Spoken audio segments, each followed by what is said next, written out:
Hello friends, VN academy में आप सभी का स्वागत है। आज हम S D Yadav math book से नंबर सिस्टम का पार्ट 4 देखेंगे। अगर आपने पार्ट 1, पार्ट 2 और पार्ट 3 नहीं देखा है तो डिस्क्रिप्शन में लिंक दिया हुआ है, जाकर ज़रूर देखें। पांचवा टाइप है गुणा और भाग पर आधारित प्रश्न। 61 नंबर क्वेश्चन, दो संख्याओं का गुणनफल 1575 है। तो पहले दो संख्या मालूम नहीं है तो दोनों संख्याएं हम मानेंगे ए और बी। तो हमें पूछ रहा है कि गुणनफल 1575 है। ए इंटू बी बराबर 1575। और उसके बाद क्या करा, उनका भागफल 9/7 है। उनका भागफल ए बटे बी बराबर 9/7 है। तो संख्याओं का योगफल क्या होगा? तो यहाँ हम क्रॉस मल्टीप्लिकेशन करेंगे तो 7 ए बराबर 9b। तो ए बराबर 9b/7। तो ए की वैल्यू हमें पता चल गई है 9b/7। तो हम ये ए की वैल्यू को यहाँ पुट कर देंगे। ए की वैल्यू है 9b/7 गुना बी बराबर 1575। तो ये हो जाएगा 9b² बराबर 1575। तो b² बराबर हो जाएगा 1575 गुना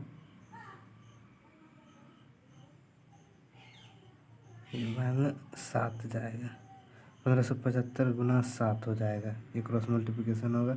1575 गुना 7 बाय ये 9 नीचे आ जाएगा, बराबर के इस पर आएगा तो 9। तो b² बराबर इतना। तो 9 से इसे काटेंगे। 9 एकम 9, 6 7 9 7 63, 4 बचा 5 9 बचे 45। तो b² बराबर 175 गुना 7, 7 5 25 का 5 बाकी 8 में 3, 7 7 49, 52 और ये 1225। तो b² बराबर 1225।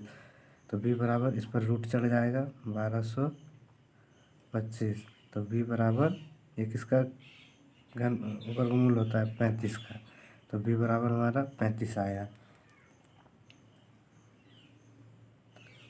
तो b बराबर हमारा 35 आया।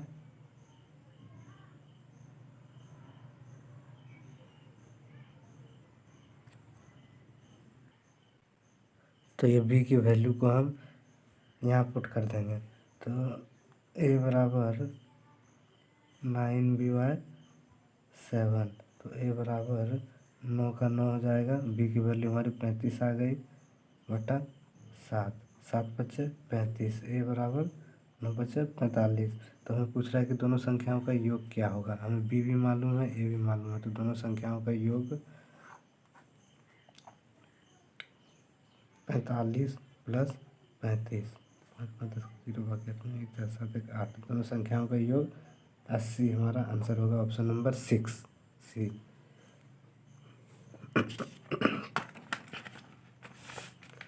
62 नंबर प्रश्न, जब किसी संख्या को 13 से गुणा करते हैं तो गुणनफल के सभी अंक 9 होते हैं। ऐसी सबसे छोटी संख्या ज्ञात करो।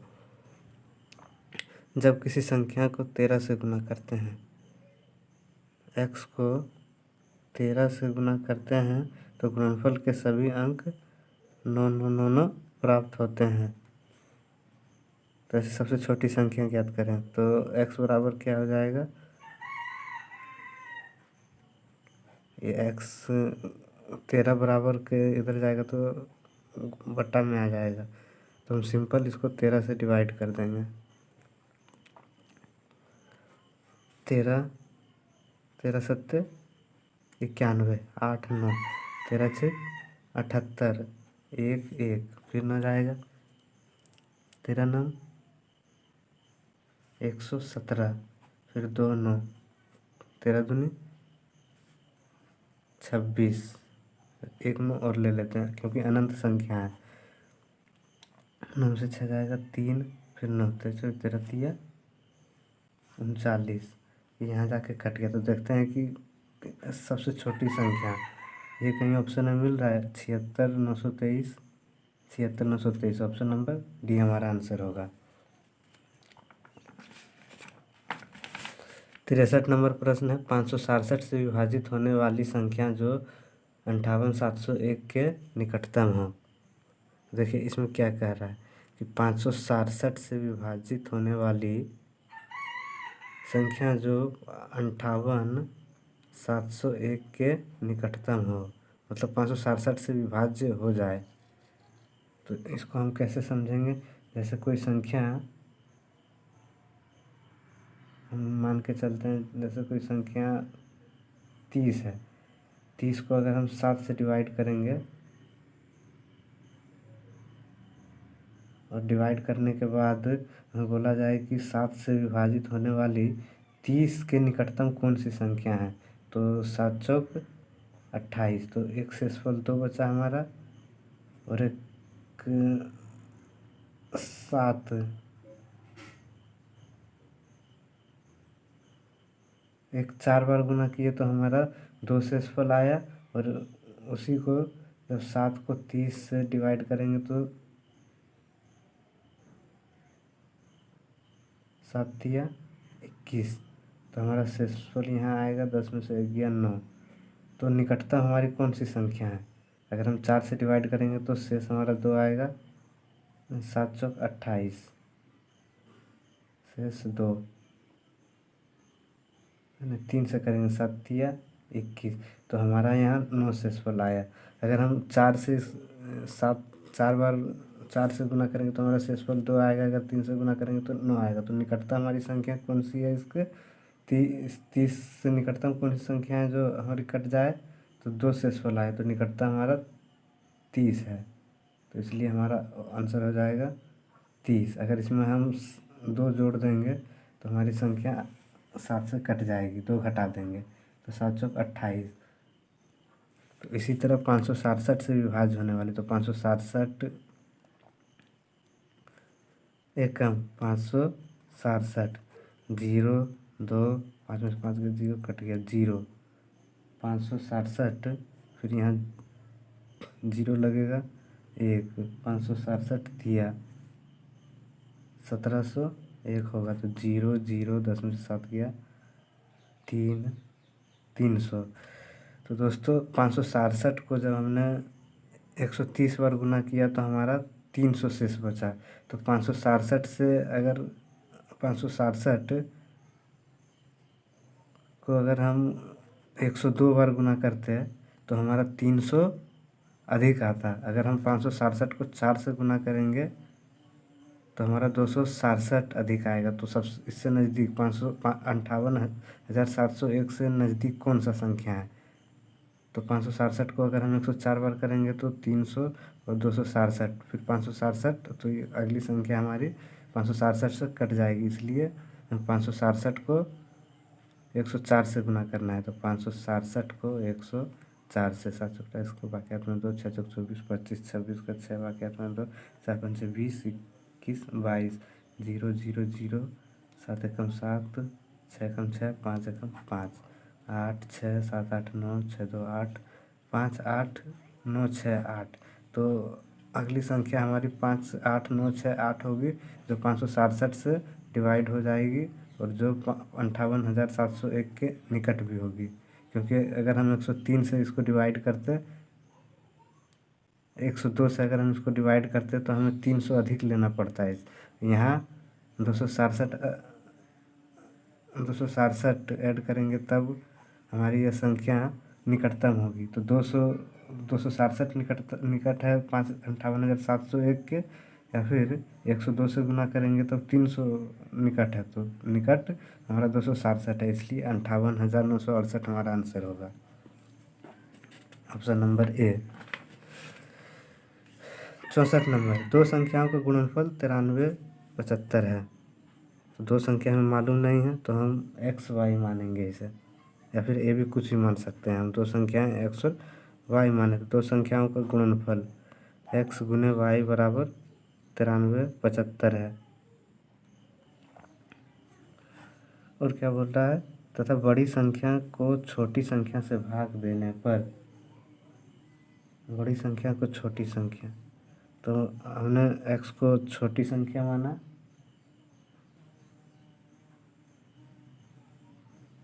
और वाई को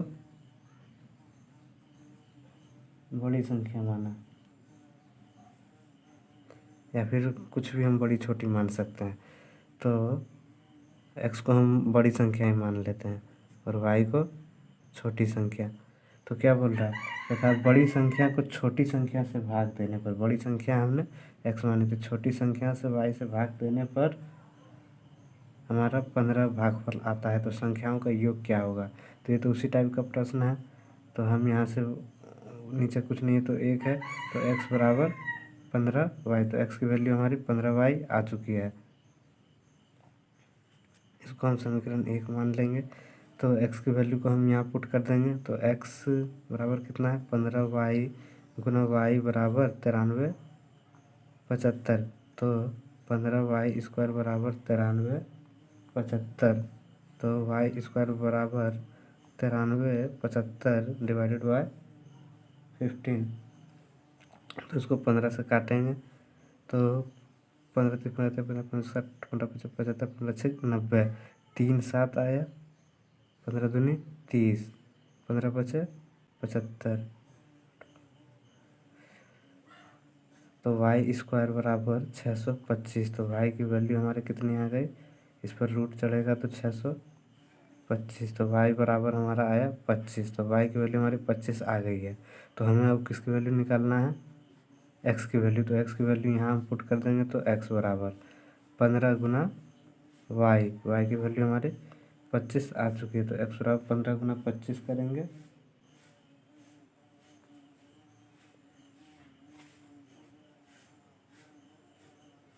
नहीं, x की वैल्यू को हम समीकरण 1 में रखेंगे तब हमारा y की वैल्यू को हम समीकरण 1 में रखेंगे तब हमारे x की वैल्यू आ जाएगी। तो x हमें मालूम नहीं है गुना y की वैल्यू 25 है बराबर 93 75।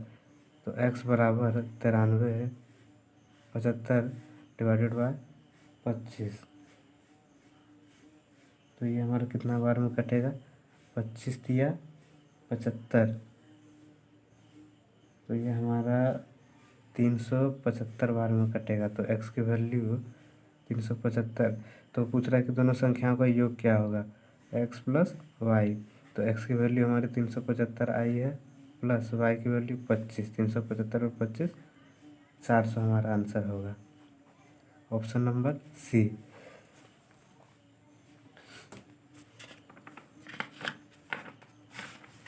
65 नंबर प्रश्न, दो धनात्मक संख्याओं का गुणनफल 11,520 है और उनका भागफल 9/5 है। तो संख्याओं का अंतर बताइए। तो इस प्रश्न में दो धनात्मक संख्याओं का गुणनफल, दो धनात्मक संख्याएं मालूम नहीं है तो हमने x और y मान लिया, x और y। तो दो धनात्मक संख्याओं का गुणनफल x गुना y बराबर 11,520 और उनका भागफल बराबर x/y बराबर 9/5 है। तो हम यहाँ x या y की वैल्यू कुछ भी ले सकते हैं। तो 5x क्रॉस मल्टीप्लिकेशन करके 9y। तो x बराबर 9y/5। तो x की वैल्यू हमें 9y/5 मिल गया। तो x की वैल्यू को हम यहाँ पुट कर देंगे। तो x की जगह पर 9y/5 गुना y बराबर 11,520। जब y स्क्वायर करेंगे तो 11,520 गुना ये बराबर के उधर जाएगा तो ये ऊपर चला जाएगा, 11,520 गुना 5 बटे और ये इसके नीचे आ जाएगा 9। तो इसको हम जब काटेंगे तो y स्क्वायर बराबर, तो ये 9 से कटेगा, 1 1 2 2 5 7 8 9 से कट जाएगा, 9 1 9 2 5 9 दूनी 18 7 2 9 8 72।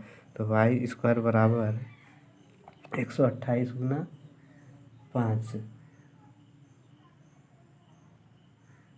और 0 आएगा, ये 0 का 0। तो 1280 गुना 5। तो y स्क्वायर बराबर, तो 0 का 0 8 5 40 को 0 बाकी हाथ में 4 5 10 4 24 बाकी हाथ में 1 1 5 5 1 6। तो y स्क्वायर बराबर 6400। तो y बराबर, इस पर रूट चढ़ जाएगा 6400 पर। तो y बराबर 8 8 64 0 80 आ गया। और ये हमने समीकरण 1 माना था। तो ये y की वैल्यू को हम समीकरण 1 में रख देंगे तो हमारा x का वैल्यू भी आ जाएगा। तो x गुना y बराबर 11,520। तो x की वैल्यू हमें मालूम नहीं है, गुना y बराबर 80 दिया है, 11,520 520, तो x बराबर 11,520 डिवाइडेड बाय 80। 0 से 0 कट जाएगा, अब काटेंगे। 8 एकम 8, 3 5, 8 16 38 8 चौक 32, 3 2 8 चौक 32। तो x की वैल्यू हमारे 144 आ गई है। तो उन दोनों संख्याओं का अंतर पूछ रहा है, तो x की वैल्यू x माइनस वाई, तो x माइनस वाई करेंगे तो 144 माइनस 80, तो हमारा आंसर आएगा 64। तो ऑप्शन नंबर बी हमारा आंसर होगा।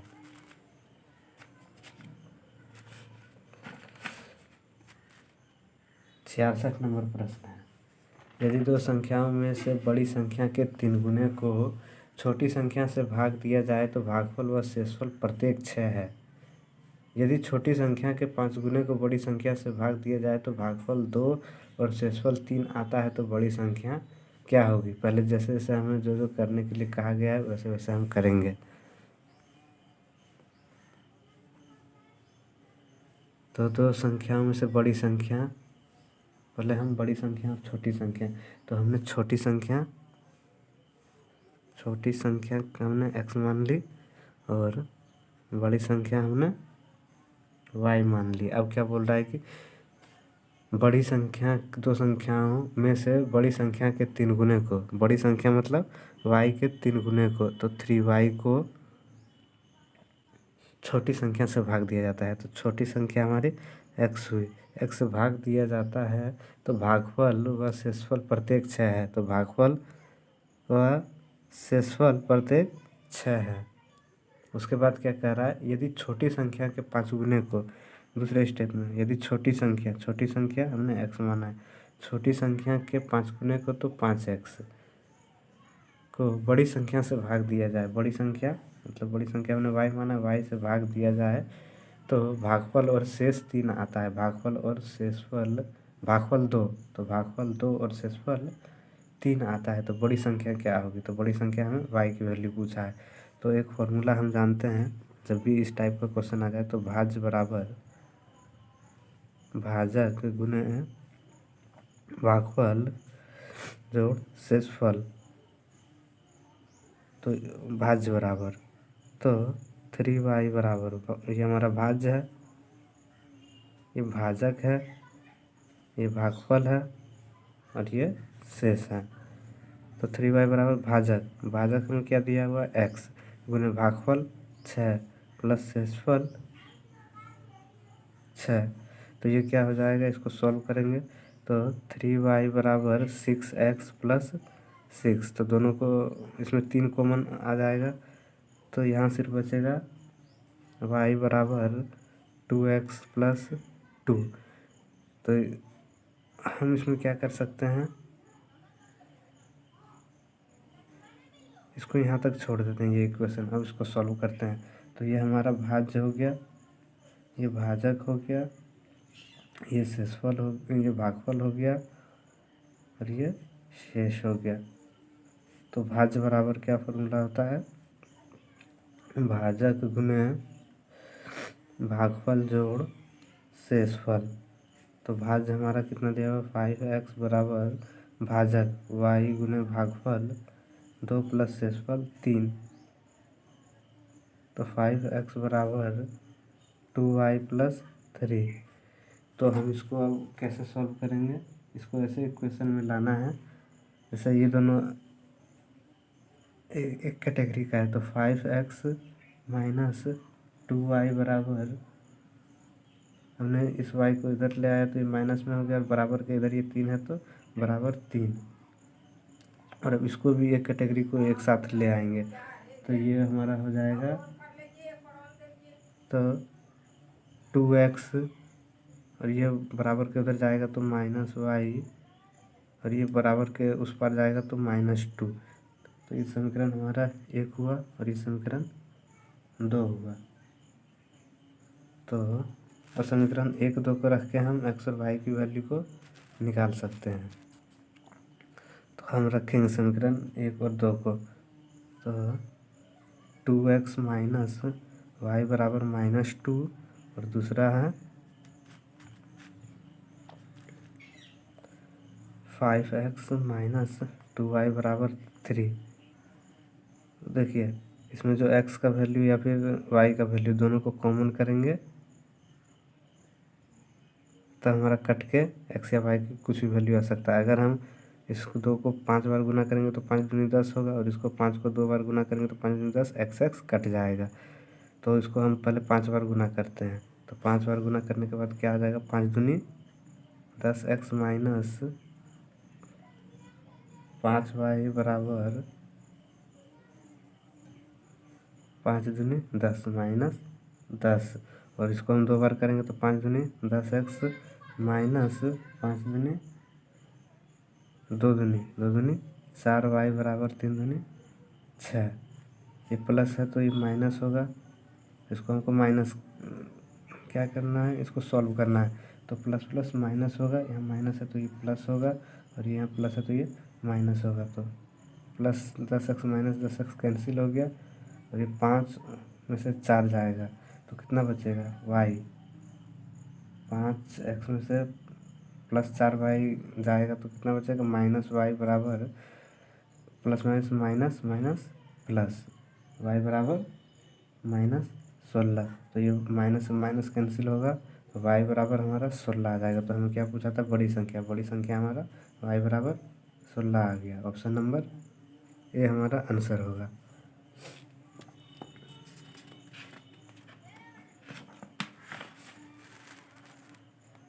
67 नंबर प्रश्न है, 2 अंकों वाली किसी संख्या की पुनरावृत्ति करने से, जैसे 37 37 63 63, 4 अंकों वाली संख्या सदैव विभाज्य होगी निम्न से।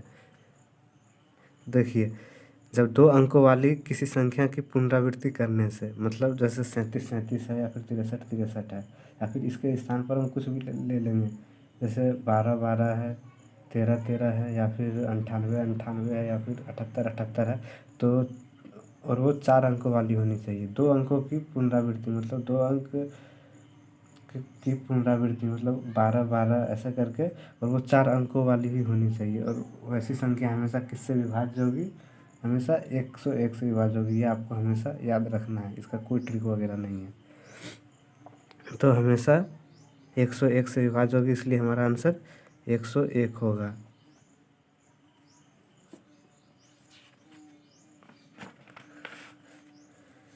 68 नंबर प्रश्न, 3 अंकों वाली संख्या दोहराकर 6 अंकों वाली संख्या बनाई जाती है, जैसे 256 256 या 678 678 आदि। इस तरह से बनी संख्या प्रायः विभक्त होगी। इसमें आपको एक बात याद रखना है कि जब भी 3 अंकों वाली संख्या दोहराकर, मतलब 256 256 वैसे ही, या फिर कुछ भी ले सकते हैं, 123 123 या 678 678 लिया है, हम यहाँ 528 528 भी मान सकते हैं। और इस तरह से बनी संख्या प्रायः जो 6 अंक की हो और 3 अंक को दोहराकर बनी हो, वैसी संख्या हमेशा 1001 से डिवाइड होती है। ये भी आपको याद रखना है। ये 2 चीज़, जब 2 अंकों वाली संख्या रहेगी, 2 अंकों वाली संख्या दोहराकर 4 अंकों वाली संख्या बनती है, तो वो हमेशा 101 से विभाजित होती है। और जब 3 अंकों वाली संख्या दोहराकर 6 अंकों वाली संख्या बनाई जाती है, तो वो हमेशा 1001 से विभाज्य होती है। तो ये हमेशा आपको याद रखना होगा। 69 क्वेश्चन, एक संख्या में दूसरी संख्या से भाग देने पर भागफल, तो संख्या हमें मालूम नहीं है, तो हम 2 संख्या कौन सी लेंगे, x और y। तो एक संख्या में दूसरी संख्या से भाग देने पर, एक संख्या में दूसरी संख्या से भाग देने पर भागफल 3 प्राप्त होता है, भागफल 3 प्राप्त होता है। उसके बाद क्या क्या, जबकि दोनों संख्याओं का गुणनफल a इंटू बी बराबर 6075 है, तो छोटी संख्या क्या है, तो छोटी संख्या क्या है, तो पहले ए बी की वैल्यू, x और y की वैल्यू निकाल लेंगे हम, जो छोटी होगी उसको हम, वो हमारा आंसर होगा। तो यहाँ हम क्या कर सकते हैं, क्रॉस मल्टीप्लिकेशन कर सकते हैं, नीचे कुछ नहीं तो 1, तो x बराबर 3y, तो x की वैल्यू हमारी 3y आ गई, तो यहाँ x की वैल्यू को पुट कर देंगे, तो 3y गुने y बराबर 6075, तो 3y स्क्वायर बराबर 6075, तो y स्क्वायर बराबर 6075 बाय 3, तो 3 दूनी 6 0, 3 दूनी 6 3 5 15, तो y स्क्वायर बराबर 2000 25 आया तो y बराबर 2025 पर रूट चढ़ेगा। तो 2025 किसका वर्गमूल है? 45 का वर्गमूल है। तो y की वैल्यू हमारी 45 आ गई। अब इस y की वैल्यू को हम ये समीकरण 1 में पुट कर देंगे तो हमारा x का वैल्यू भी आ जाएगा। तो x की वैल्यू को पुट करते हैं, तो यहाँ से यहाँ करते हैं इसको पुट। x हमें मालूम नहीं है, गुना y की वैल्यू हमारी 45 आ गई है बराबर 6075। तो x बराबर 6075 डिवाइडेड बाय 45। तो इसको क्यों करेंगे, बराबर के उस पर जाएगा, गुना में है तो ये नीचे आ जाएगा। तो x बराबर 6075 भागा 45, तो ये हमारा 135 बार में कटेगा। तो इसमें छोटी संख्या क्या है? तो x की वैल्यू 135 आई है, y की वैल्यू 45 आई है। तो इसमें छोटी संख्या 45 हमारा ऑप्शन नंबर सी आंसर होगा। तो 70 नंबर प्रश्न है, भाग की गुणनखंड विधि पर आधारित प्रश्न। जब किसी संख्या को 3 से भाग देने पर शेषफल 1 आता है और इस भागफल को 2 से भाग दिया जाए तो शेषफल 1 आता है। यदि प्रारंभिक संख्या को 6 से भाग दिया जाए तो क्या शेष प्राप्त होगा? जब भी इस टाइप का क्वेश्चन रहे तो हम दो लाइन खींचेंगे, यहाँ हम भाजक लिखेंगे, यहाँ शेषफल लिखेंगे और यहाँ संख्या। तो क्या बोल रहा है हमें कि किस संख्या को 3 से भाग देने पर, तो 3 से जब इसे भाग देंगे तो वो भाजक होगा। 3 से भाग देने पर शेषफल 1 आता है। जब इस भागफल को 2 से भाग दिया जाए तो शेषफल 1 आता है। तो पहले हम इतना सॉल्व करेंगे, जो संख्या आ जाएगी उसे 6 से भाग देने पर क्या शेष आएगा। तो यहाँ हमेशा 1 ही लिखाएगा। क्यों लिखाएगा 1? तो एग्जाम्पल के थ्रू मैं आपको समझाता हूँ। जैसे 8 का एलसीएम करेंगे तो इसका कितना गुणनखंड होगा? 2 चौक 8, फिर 2 से 2 दूनी 4, तो 2 से 2 एकम 1। तो देखिए 2 एकम 2, तो यहाँ भाजक है और नीचे हमेशा 1 ही आएगा। अगर हम किसी भी संख्या को काटेंगे तो हमेशा 1 ही आएगा। जैसे यहाँ 10 का हम गुणनखंड करते हैं तो 2 पंचे 10, तो 5 एकम 5, तो 5 एकम 5, 5 दूनी 10, इसी टाइप से। तो नीचे हमेशा 1 ही आएगा। तो हमें वो संख्या मालूम नहीं, तो 2 एकम 2, और यहाँ शेष नहीं था तो हमने शेष जोड़ा भी नहीं, लेकिन यहाँ शेषफल 1 बचा है। तो 2 एकम 2 और 1 3, इस टाइप से हो गया। यहाँ से यहाँ ऐसे 3 टाइप से गुना करना है। उसके बाद 3 तिया, संख्या हमारी 3 आ गई तो 3 तिया 9, और इसमें 1 ऐड कर देंगे, 3 तिया 9 10। तो वो संख्या 10 आई, और यही बोल रहा है कि हमें 10 को अगर हम वो संख्या को 6 से भाग करेंगे तो हमारा आंसर क्या आएगा? तो 6 एकम 6, तो ये हमारा कट के 4 आया। तो ऑप्शन नंबर बी हमारा आंसर होगा 4। 71 नंबर प्रश्न है, किसी संख्या को जब क्रमिक रूप से 4 और 5 से भाग दिया जाता है। सॉल्व करेंगे इसको भी उसी टाइप से। यहाँ भाजक लिखाएगा, यहाँ शेषफल लिखाएगा और यहाँ संख्या। तो देखिए क्रम से 4 और 5 से भाग दिया जाता है, 4 और 5 से भाग दिया जाता है तो शेषफल 1 और 4 आता है। शेषफल 1 और 4 आता है। जब इसे 5 और 4 से भाग दिया जाए तो शेष क्या होगा? तो पहले हम इतना सॉल्व करेंगे। तो जब यहाँ नीचे क्या आएगा? 1 आएगा, कुछ नहीं है तो 1 क्यों आएगा? जैसे हम यहाँ 12 को लघुत्तम निकालेंगे तो 2 6 12, तो 2 से फिर 2 तिया 6, 3 एकम 3, तो नीचे हमेशा कटने के बाद भी 1 ही आता है। तो 1 तिया 3, 3 दूनी 6, 6 दूनी 12, इस टाइप से। 5 एकम 5, और यहाँ एक शेष 4 शेषफल भी है, तो 1 बचे 5 4 9, इस टाइप से हमने यहाँ से यहाँ गुना करके यहाँ जोड़ दिया। उसके बाद यहाँ 9 आया है, तो 9 चौक 36 और 1 37, तो वो संख्या हमारी 37 आ गई।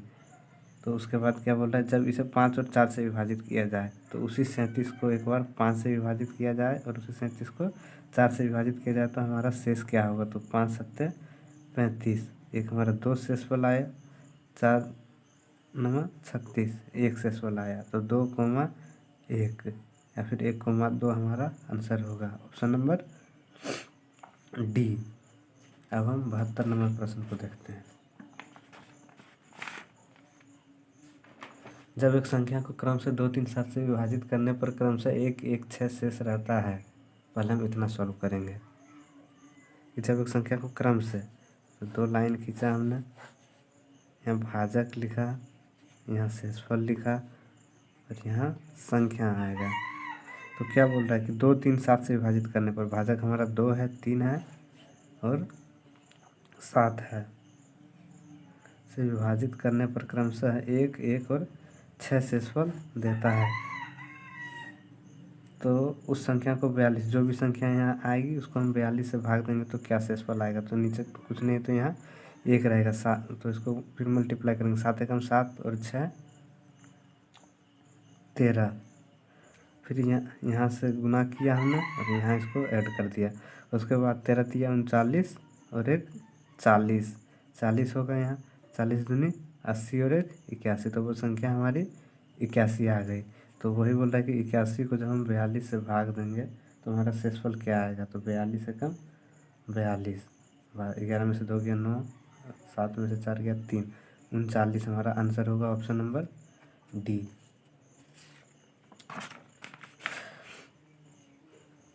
73 नंबर प्रश्न है, जब किसी संख्या को 56 से भाग देते हैं तो शेष 29 प्राप्त होता है। यदि इस संख्या को 8 से भाग दें तो शेष क्या प्राप्त होगा। ये पिछला टाइप का ही क्वेश्चन है। जब किसी संख्या को 56 से भाग देते हैं, 56 से भाग देते हैं तो कोई संख्या हमारी क्या हो गई। जब कोई संख्या हमारी x हो गई, जब कोई संख्या x को 56 से भाग देते हैं तो शेषफल 29 प्राप्त होता है। यदि इस संख्या को, वही x को जब 8 से भाग देंगे तो शेष क्या होगा। तो इसको मैं आपको 2 तरीके से समझाऊंगा। वहाँ भी मैंने 2 तरीके से, एक x की वैल्यू लेकर समझाया था और एक शॉर्ट ट्रिक से समझाया था। तो शॉर्ट ट्रिक से क्या होगा इसका आंसर। पहले शॉर्ट ट्रिक, तो पुराना शेषफल है, तो पुराना शेषफल क्या है 29 है। अब इसे हम 8 से भाग देंगे, नए जिसे भाग देने के लिए कहा गया। तो 8 दिया 24, तो शेषफल हमारा 5 आया। तो ऑप्शन नंबर बी हमारा आंसर होगा। इसको x की वैल्यू से समझते हैं। तो जब किसी संख्या को 56 से भाग देते हैं तो शेष हमारा 29 आता है। ठीक है, उसके बाद इसको देखेंगे। तो जो संख्या x है वो 56 से अधिक होगी तब हमारा शेषफल 29 आएगा। तो वो 56 से कितनी अधिक होगी, तो वो 56 से 29 अधिक होगी, इसलिए हमारा शेषफल 29 आया है। तो 56 और 29 कितना होता है, 9, 56 रख 5 बाकी हाथ में 1, 5, 6, 7, 8, 85। तो वही बोल रहा है कि x की वैल्यू हमारी 85 आ गई। तो वही 85 को जब हम 8 से भाग देंगे तो हमारा शेषफल क्या आएगा। तो 8 एकम 8 दें 80, तो ये हमारा 5 आ गया, 5 आंसर। और ये जो हमारा 85 x की वैल्यू आया, तो यहाँ रख के देखेंगे ये मेरा सही है कि नहीं। तो यहाँ साइड में करके देखते हैं। 56 को जब हम 85 से डिवाइड करेंगे तो 56 एकम 56, तो 5 में से 6 गया, नहीं जाएगा तो 1 से हासिल लेंगे तो 9 आएगा। और ये मेरा 7 हो जाएगा, 7 में से 5 जाएगा 2, 29। तो यहाँ भी प्रूव हो रहा है। और ये हमारा, और उसी को 85 को जब हम 8 से डिवाइड करेंगे तो शेषफल हमारा 5 आएगा। तो ऑप्शन नंबर बी हमारा आंसर होगा। 74 नंबर प्रश्न, किसी संख्या को 4, 7 से लगातार भाग देने पर, तो ये भी उसी टाइप का क्वेश्चन है। 4, 7 से भाग देने पर, एक बार 4 से भाग दिए, एक बार 7 से भाग दिए। यहाँ भाजक लिखाएगा, यहाँ शेष लिखाएगा और यहाँ संख्या लिखाएगी। 4, 7 से भाग देने पर क्रमशः 2 और 1 प्राप्त होता है। तो उसी संख्या को 28 पहले इतना सॉल्व करते हैं। जब नीचे कुछ नहीं है संख्या में तो 1, क्योंकि जैसे हम 9 लेते हैं तो 3 तिया 9, 3 एकम 3, तो कुछ भी कटने के बाद क्या आता है हमारे नीचे 1 आता है हमेशा। तो 7 एकम, जैसे 3 एकम 3 लिखा है, 3 तिया 9, शेष नहीं बचा है तब। तो 7 एकम 7 और 1 8, 8 एक शेषफल भी था हमारा। अब 8 चौक 32, ऐसे यहाँ से यहाँ गुना करके यहाँ प्लस करना है, ऐसे यहाँ गुना करके। तो 7 एकम 7 और 1 8, 8 चौक 32 और 2 34। तो संख्या हमारी 34 आ गई। और उसे 28 से भाग दिया जाए तो क्या होगा। तो 34 को अगर हम 28 से डिवाइड करेंगे तो 28 एकम 28, 28 से 34 होता है, तो शेषफल हमारा 6 आया। ऑप्शन नंबर बी आंसर होगा। यदि कोई संख्या 11 और 13 से विभाज्य हो तो वह निम्न में से किससे भी विभाजित होगी। तो देखिए क्या बोल रहा है, यदि कोई संख्या 11 और 13 से विभाज्य है, जो 11 और 13 से भी विभाज्य है, तो क्या वो 11 से विभाज्य होगी। 11 और 13 से विभाज्य मतलब 11 और 13 कितना होता है, 3 1 4 1 1 2। 11 और 13 से कौन सी संख्या में विभाज्य होगी, इसका गुणनखंड। तो 11 गुना 13 करेंगे साइड में, 11 गुना 13, 3 एकम 3 1 एकम 1 3 एकम 3 1 एकम 1 3 4 1 143। क्या 24 का टेबल में 143 आता है, नहीं आता है। तो ऑप्शन नंबर ए हमारा नहीं होगी। क्या 11 माइनस 13 से विभाज्य होगी। क्या ये 143 जो संख्या है वो 11 माइनस 13, 11 माइनस 13 ये 2, तो 2 क्या 143 से विभाज्य होगी, नहीं होगी। तो ऑप्शन नंबर बी भी नहीं होगा। फिर 429, तो 429 हमारा 11 गुना 13, तो जो संख्या 11 गुना 13 से हमने गुना किया तो 143 आया। क्या 11 से भी वो गुना, क्या वो 11 गुना 13, 11 गुना 13, तो 11 गुना 13 143 आता है। वो जो और वो संख्या 11 से भी कटती है, 11 कम 11 11 दिया 33 और 13 13 कम 13 13 कम 13, तो वो 11 गुना 13 से कटती है। और 429, तो 429 इसका गुणनखंड है, तो इतना तक हमको नहीं जाना है। जैसे 429 13 गुना 11 1 दिया 3 1 कम 1 3 कम 3 1 कम 1 3 4 1, फिर उसको 3 से गुणा कर 3 दिया 9 4 दिया वर्ग 2 आ गया, तो 1 के 3 दिया 429। तो ये पेचीदा क्वेश्चन है, इसको एक बार 11 से गुना 3 से गुना, तो ये तो हमारा आंसर होगा नहीं। तो इसलिए हमारा आंसर 11 गुना 13 से विभाज्य है। अगर दूसरी संख्या, अगर हम एग्जाम्पल के तौर पर कोई संख्या लेना चाहें तो ले सकते हैं। जैसे 11 गुना 13 से विभाज्य, अगर कोई संख्या हमने 35 मान ली, तो 35 क्या वो अपने योग से विभाज्य होगी। जैसे 35, तो 35 का क्या क्या गुणनखंड है, 7 है और 5 है, तो क्या वो उसके योग से विभाज्य होगी। तो 7 5 12, 12 क्या 35 से विभाज्य होगा, नहीं होगा।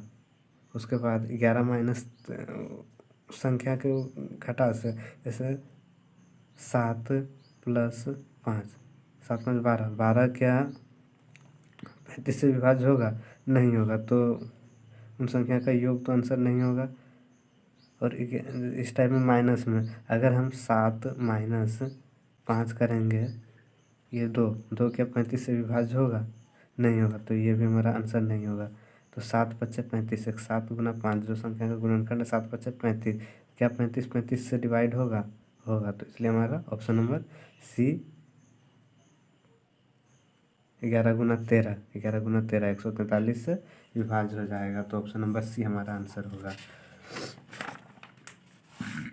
दो क्रमागत विषम पूर्णांक वाले वर्गों के बीच का अंतर हमेशा किससे विभाजित होगा। तो क्या हमें बोल रहा है, पहले दो क्रमागत विषम संख्या, तो सबसे छोटी विषम संख्या 1 3। दो क्रमागत विषम पूर्णांक वाले वर्गों के बीच का अंतर हमेशा किससे विभाज्य होता है। तो क्रमागत लेना है, दो क्रमागत, एक का क्रमागत विषम पूर्णांक वाले वर्ग, इसका भी वर्ग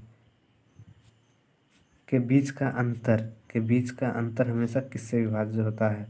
तो 1 का स्क्वायर हो जाएगा 1 माइनस 3 का स्क्वायर हो जाएगा 9, 9 में से 1 माइनस होगा तो ये 8, हमेशा 8 से विभाज्य होगा।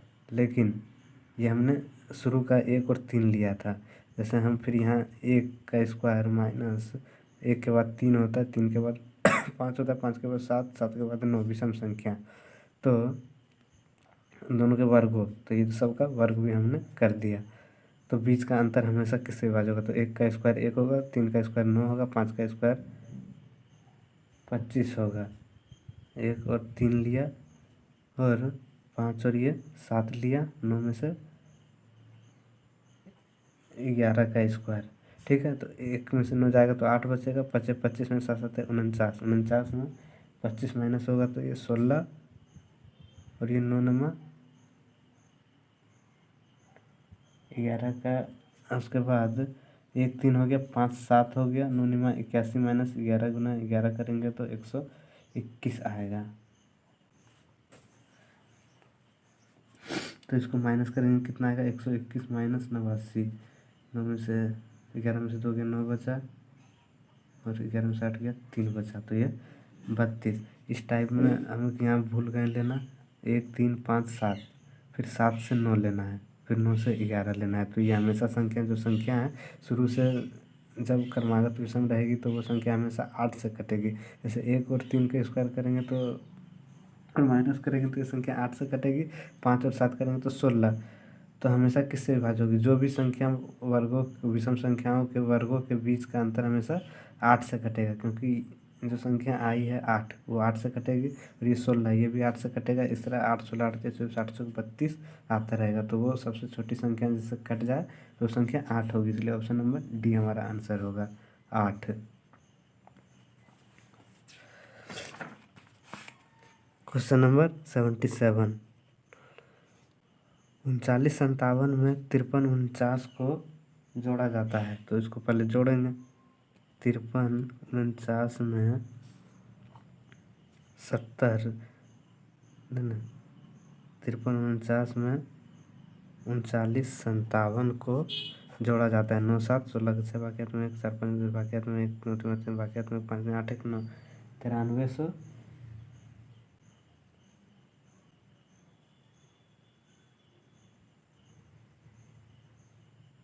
9306 आया। और उस राशि में 7062 को घटाया जाता है, तो वो राशि 9306 में 7062 घटाया जाता है। तो 6 में से 2 गया 4, 6 का 6, 10 नहीं 10 में से 6 गया 4 बचा, ये 2 बचा, 9 7 गया तो 22 44। तो ये संख्या जो 22 44 आया वो किससे विभाज्य होगा? तो ये किससे विभाज्य होगा? कौन सी संख्या से विभाज्य होगा? तो 4 से विभाज्यता का नियम है कि अंतिम दो संख्या 4 से कटना चाहिए। तो 4 एकम 4 4 एकम 4, अंतिम दो संख्या 4 से कट गया तो ये हमारा आंसर नहीं होगा, तो विभाजित नहीं होगा पूछा। 3 से विभाज्यता का नियम है कि जो संख्या दी हुई है उन संख्याओं का योग 3 से कटना चाहिए। तो 2 2 4 4 4 8 8 4 12 12 3 से विभाज्य हो जाएगा, तो ये 3 भी नहीं है। तो 7 से करके देखते हैं। तो 7 तिया 21, 7 से करके देखते हैं 22 44, 7 तिया 21 1 4 7 दूनी 14, फिर यहाँ 4, तो ये 7 4 से नहीं कटेगा, तो ये हमारा ऑप्शन नंबर सी हो। यदि m तथा n एक धनात्मक पूर्णांक हो, m तथा n एक धनात्मक पूर्णांक हो और m माइनस n एक सम संख्या हो, तो m square minus n square हमेशा किससे विभाज्य होगा? जैसे m माइनस n एक धनात्मक पूर्णांक है, तो धनात्मक मतलब पॉजिटिव, और m माइनस n एक सम संख्या है। तो सम संख्या कैसे होगी? m माइनस n जो m हम लेंगे उसमें n माइनस करेंगे तो एक सम संख्या होगी। तो सम संख्या होगी, जैसे हमने 1 लिया, 1 के बाद 3 लिया, 3 के बाद 5 लिया, 5 के बाद 7 लिया, तो धनात्मक पूर्णांक m माइनस n एक सम संख्या है। 7 लिया, 9 लिया, 12 11 लिया और 13 लिया, ऐसे करके 15 लिया, ऐसे करके लेते चलेंगे। तो m माइनस n एक सम संख्या है, तो 3 माइनस 1 2, 5 माइनस 3 2, मतलब अंतर माइनस नहीं करना है, अंतर 2 का होना चाहिए, 2 का अंतर होना चाहिए। m माइनस n एक सम संख्या है, m माइनस n एक सम में 2 का अंतर है। तो यहाँ तक हमारा हो गया। m तथा n एक धनात्मक पूर्णांक है और m माइनस n एक सम संख्या है। तो हमने विषम पूर्णांक लिया, उसमें अंतर देखा तो 2 2 का अंतर आया, तो m square minus n square हमेशा किससे विभाज्य होगा? m square minus n square हमेशा किससे विभाज्य होगा? तो एक हमारा 3 है, एक है, तो इसको हम m मान लेते हैं, इसको हम n मान लेते हैं। छोटी संख्या को n और बड़ी संख्या को m, तो m square minus n square हमेशा किससे विभाज्य होगा? तो पहले हम एक इसको लेकर देखते हैं। 3 का स्क्वायर माइनस n, 1 का स्क्वायर, तो 3 तिया 9 माइनस 1 बराबर 8, 8 से विभाज्य होगा। यहाँ हमने 3 और 1 को लेकर देखा, अब इसको हम m मानेंगे, इसको n मानेंगे, क्योंकि बड़ी है ये और ये छोटी है। तो m square minus n square, तो 5 25 और 3 तिया 9, तो ये 16 आएगा। तो ये 16 भी हमारा 8 से कट जाएगा। और अब हम तीसरा लेके देखते हैं m square minus n square, तो अब इसको हम m मानेंगे, इसको हम n मानेंगे। तो m square minus n square, तो m हमने 7 माना, 7 का स्क्वायर माइनस 5 का स्क्वायर 7 7 है, 49 माइनस 5 बचे 25, तो 49 में 25 जाएगा तो बचेगा 24, तो ये भी हमारा 8 से कट जाएगा, इसलिए हमारा आंसर 8 होगा। सबसे छोटी संख्या जो, जैसे यहाँ 8 आया, 16 आया, 24 आया, ये हमेशा ऐसे 8 के टेबल आता रहेगा, तो इसलिए हमारा सबसे छोटी संख्या 8 है, जिससे विभाज्य होगा।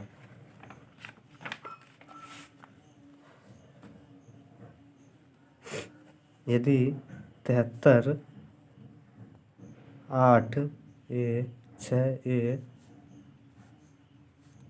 11 से विभाज्य है तो a का मान क्या होगा?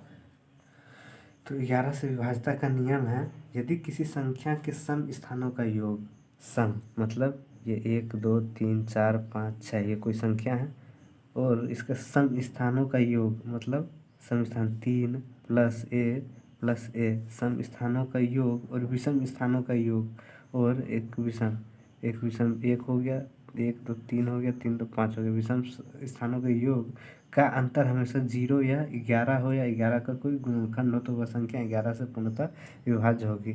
तो हम समझते हैं, तो पहले क्या था, सम स्थानों का योग, तो सम स्थानों का योग हम पहले लिखते हैं, सम स्थान 3 + a + a 3 + a हो गया सम स्थानों का योग, और विषम स्थानों का योग का अंतर, विषम स्थानों के योग का अंतर, तो विषम क्या है, 1 है, 8 है और 6 है, तो एक में हमारा क्या है, 7 है, 7 + 8 + 6 6, तो कितना हो गया, तो इसको हम सीधा करके लिख लेते हैं। पहले बड़ी संख्या 7 + 8 + 6 और 3 + a, तो 8 से 14 14 7 21 और ये कितना होगा, 3 + a 2a, तो इन दोनों का अंतर 0 होना चाहिए या फिर 11 होना चाहिए या फिर 11 का कोई गुणनखंड होना चाहिए। तो 21 में हम क्या माइनस करेंगे कि 21 में हम क्या माइनस करें कि हमारा अंतर 0 आ जाए या फिर 11 आ जाए। तो 3 प्लस, अगर हम इस a के स्थान पर 6 रख दें, ठीक है, तो a के स्थान पर अगर 6 रखेंगे तो 6 6 12, तो 12 और 3 कितना हो जाएगा, 15 हो जाएगा ना।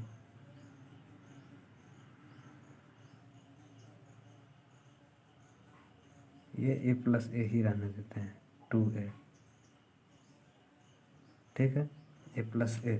तो 21 में से हम क्या ये a के स्थान पर रखें कि हमारा शेष 0 हो जाए या फिर 11 का कोई गुणनखंड हो जाए या फिर 11 हो जाए, तो वो संख्या 11 से हमेशा कट जाएगी।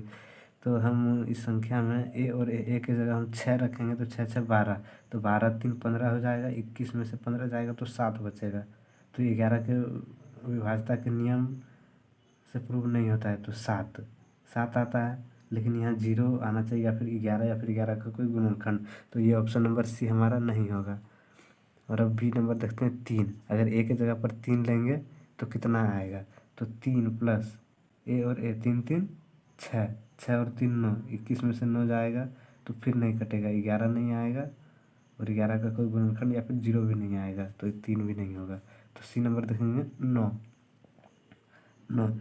तो यहाँ 9 और 9 18, 18 और 3 21, तो यहाँ हम 9 और 9 18 लेंगे, यहाँ a और a 2a होगा, तो 2 गुना यहाँ 2a होगा, 3 + 2a, अगर दोनों 18 लेंगे तो 21 - 18 + 3 21, तो 0 आ गया। ये 11 की विभाज्यता के जांच के नियम इस पर लागू होता है। तो ये संख्या हमारे 3 9 होगा, a के स्थान पर 9 9 18 होगा, इसलिए हमारा ऑप्शन नंबर सी 9 होगा। अगर हम 11 रख के देखते हैं तो 21 - 3 + 11 11 22, 22 और 3 25 होता है, तो 25 में से 21 जाएगा तो माइनस में आ जाएगा, ये तो होगा नहीं, इसलिए हमारा ऑप्शन नंबर सी होगा। 80 नंबर प्रश्न, 156 * 942 में लुप्त संख्या ज्ञात करो जो 11 से विभाज्य हो। तो क्या था, सम संख्याओं का योग, सम ये है और ये है, और विषम संख्याओं के योग का अंतर हमेशा 0 या 11 का कोई गुणनखंड होना चाहिए। तो पहले हम विषम वाला करते हैं। 1 प्लस 1 के बाद 6 है, 6 प्लस 6 के बाद यहाँ स्टार है, स्टार के बाद 9 है, 9 प्लस 2 माइनस, अब सम वाला करते हैं। 5 plus star plus 5 plus star plus 4, तो हम इसको माइनस 0 या 11 या फिर 11 का कोई गुणनखंड आना चाहिए। 6 1 7 7 और 6 1 7 9 7 16 16 17 18 माइनस, यहाँ क्या हो रहा है 5 और 4 9, 9 प्लस एक्स, स्टार की जगह पर एक्स हमने मान लिया। तो 18 माइनस 9 में क्या जोड़े कि हमारा 18 आ जाए। तो 9 में हम 9 जोड़ेंगे, 9 में हम 9 जोड़ेंगे, 9 प्लस 9, 9 में हम 9 जोड़ेंगे तो हमारा 18 में से 18 0 आ जाएगा। ऑप्शन नंबर डी, क्योंकि 11 की विभाज्यता का नियम है कि उन संख्याओं का अंतर 0 या 11 या फिर 11 का कोई गुणनखंड हो। तो हमारा 0 आया, इसलिए हमारा ऑप्शन नंबर डी होगा। 81 नंबर, वह वृहत्तम अंक जिसके लिए संख्या इतना 3 से विभाज्य है। तो वो संख्या क्या है पहले लिख लेंगे। 5 x 7 9 3 x 4, वो संख्या 3 से विभाज्यता का नियम क्या है कि संख्याओं का योग 3 से कटना चाहिए। तो 7 5 12, 12 और 9 21, 21 3 24, 24 4 28 28 नहीं होगा, 7 5 12, 12 और 9 21, 21 3 24, 24 4 28, 28 प्लस एक्स, ये दो संख्या हमको जोड़ना है और 3 से विभाज्य हो जाए। तो अगर हम यहाँ 9 रख के देखते हैं तो 28 प्लस, अगर 9 रख के देखेंगे 9 9 18, 28 और 18 अगर हम ऐड करेंगे तो 8 8 16 से बाकी में 2 3 1 4 46, क्या 46 3 से विभाज्य होता है? नहीं होता है। तो ऑप्शन नंबर ए नहीं होगा। 7 रख के देखते हैं। 7 प्लस 7 14, 28 और 14 को हम ऐड करेंगे तो 8 से बाकी में 2 3 1 4 42, क्या 42 3 से कटता है? हाँ, ये कटता है, तो इसको हम एक मान के चलेंगे। 7 7 14 28 और 14, 2 3 1 4 42, 3 1 3 3 चौक 12, ये भी कटता है। और अब 4 रख के देखेंगे। 4 4 4 8, 28 और 8 8 16 से बाकी में 2 3 36, 36 भी 3 से कटता है, तो इसको भी रखेंगे। और 3 से विभाज्य हो तो ऑप्शन नंबर अब डी रख के देखेंगे। 3 3 6, 3 3 6 28 और 6, 8 से बाकी में 6 2 1 3 34, 34 3 से नहीं कटता है। तो ये दोनों में से हमारा कोई एक आंसर होगा। तो ये दोनों में से क्या आंसर होगा? 28 और 14, 28 और 14 42। इसमें वृहत्तम अंक पूछा है, तो वृहत्तम 4 से भी कटता है, 7 से भी कटता है। तो हमारा आंसर बी हो जाएगा 7 आंसर, क्योंकि वृहत्तम मतलब बड़ी संख्या, तो बड़ी संख्या हमारा आंसर होगा। 82 नंबर क्वेश्चन, यदि स्टार 3 8 1 संख्या 11 से विभाज्य हो तो स्टार के स्थान पर क्या आएगा? तो स्टार 3 8 1, हम इसको एक्स मान लेंगे। तो पहले सम या फिर विषम कोई भी ले सकते हैं। अंतर हमारा 0 या 11 या फिर 11 का कोई गुणनखंड आना चाहिए, तो इसको हम एक्स ले लेंगे। एक इसको और एक इसको, सम में ये विषम में है तो इसको x प्लस 8, ठीक है, माइनस या फिर अंतर इसको बोला। और ये सम में है 3 और 1 4 4, तो ये 8 प्लस एक्स माइनस 3 और 1 4। तो 8 में हम ऐसी कौन सी संख्या जोड़े कि हमारा अंतर जो है 0 या फिर 11 या फिर 11 का कोई गुणनखंड आ जाए, ठीक है। तो हम x के जगह पर 0 रख के देखेंगे तो 8 माइनस 4, तो ये 4 आता है, तो ये ऑप्शन नहीं होगा। 5 रख के देखेंगे, 8 और 5 13, 13 में से 4 जाएगा तो 9 बचेगा। तो ये इसका अंतर 0 11 या फिर 11 का कोई गुणनखंड नहीं आ रहा, तो ये 5 भी नहीं होगा। 1 रख के देखेंगे हम, 8 और 1 9, 9 में से 4 जाएगा तो 5 बचेगा, और ये भी 11 का गुणनखंड का नियम में नहीं आता है। 7 रख के देखेंगे, अब ये तीनों नहीं आया तो ये ऑप्शन 7 ही होगा। 8 + 7, 8 7 15 -4 -4 11, तो ये 11 आ गया। मतलब उसका नियम क्या था कि अंतर माइनस करने के बाद 0, 11 या फिर 11 का कोई गुणनखंड आना चाहिए, तो हमारा 11 आ गया। इसलिए ऑप्शन नंबर डी हमारा आंसर होगा। 83 नंबर, यदि स्टार एक ऐसा अंक है जिसके कारण 5, 8, 2, 4 स्टार 11 से विभाज्य किया जा सकता है तो स्टार का मान क्या होगा। तो इसमें हमने क्या बताया था कि सम और विषम संख्याओं के योग का अंतर 0, 11 या 11 का कोई गुणनखंड होना चाहिए। तो पहले विषम लेते हैं, 5 के बाद 2, क्योंकि 1, 2, 3, एक विषम, 2 भी, 3 भी विषम हो गया तीसरी संख्या। तो 5 + 2, उसके बाद ये +x अंतर, उसका अंतर अभी सम लेंगे, 8 और 4 12। अंतर हमेशा 0, 11 या फिर 11 का कोई गुणनखंड आना चाहिए। 5 7 2, 5 और 2 7 + x -12। तो 7 में ऐसी कौन सी संख्या हम ऐड करें कि हमारा अंतर 0, 11 या फिर 11 का कोई गुणनखंड आ जाए। 2 ऐड करेंगे तो 7 8 9, 9 में से 12 जाएगा, तो या फिर 12 में से 9 अंतर पूछ रहा है ना, 12 में से 9 जाएगा तो 3 बचेगा। तो ये ऑप्शन नंबर 2 हमारा नहीं होगा। 3 रख देंगे, 7 3 9, 9 में से फिर 12 में से 9 जाएगा तो बचेगा यहाँ 4 वहाँ, तो ये भी नहीं होगा। 0, 11 या फिर 11 का कोई गुणनखंड नहीं आएगा। 5 रख देंगे, 7 5 12, 12 में से 12 गया 0, तो ये हमारा आंसर होगा। तो 7 5 12 एक्स की जगह पर, जैसे 7 + x की जगह पर 5 रखें, 7 5 12 -12 बराबर, तो 7 5 12 में से 12 जाएगा तो 0। ऑप्शन नंबर सी हमारा आंसर है। तो डी हमें देखना भी नहीं है। 84 नंबर प्रश्न, यदि संख्या 9 से विभाज्य है तो स्टार के स्थान पर क्या आएगा। तो 5 4 3 2 स्टार 7 9 से विभाज्य हो तो 9 से विभाज्यता की जांच क्या है, जो 3 का है। संख्याओं का योग 9 से कटना चाहिए, तो कितना हो गया, 5 4 9 9 3 12 12 2 14 14 7 21। 21 में से हम कौन सी संख्या जोड़े जो 9 से विभाज्य हो जाए। तो 21 में हम 0 जोड़ेंगे, तो 0 जुड़ेगा तो फिर ये 21 रह जाएगा, तो 9 से नहीं कटेगा। 21 और 1 22, 22 9 से कटता है, नहीं कटता, तो ये भी नहीं होगा। 21 और 6 27 होगा। 21 और 6 27, 27 का 9 से कटता है, 9 तिया 27, हाँ ये कट जाता है। तो ऑप्शन नंबर सी हमारा होगा। तो 21 + x की जगह पर 6 लेंगे बटे 9, 21 और 6 27 बटे 9, 9 तिया 27, और 9 रख के देखेंगे तो 21 और 9 30 होता है, 30 9 से नहीं कटता है, इसलिए हमारा ऑप्शन नंबर सी होगा आंसर। वीडियो आपको देखने में अच्छी लगी हो तो वीडियो को लाइक शेयर और चैनल को सब्सक्राइब ज़रूर कर दें।